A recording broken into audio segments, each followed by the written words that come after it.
Hi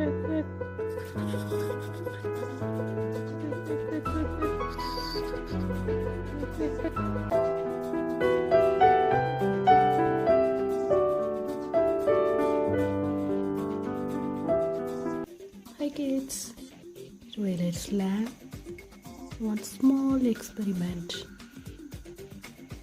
The water and the pepper.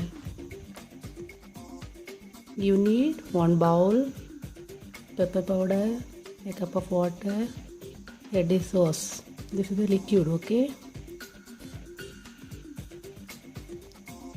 Pour water in the bowl.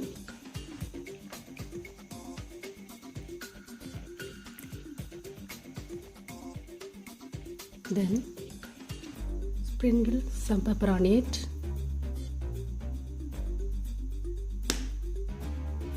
Dip your finger on the middle of the bowl. See what's happening? Nothing happened. Now put your finger on liquid gel.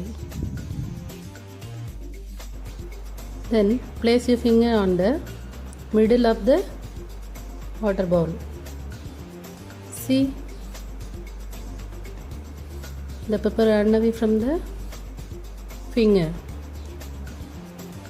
Well, it's not the pepper running away, the water underneath the pepper. That means the pepper has to stay out of water with the highest surface tension. It's the magic, but science really. Thank you.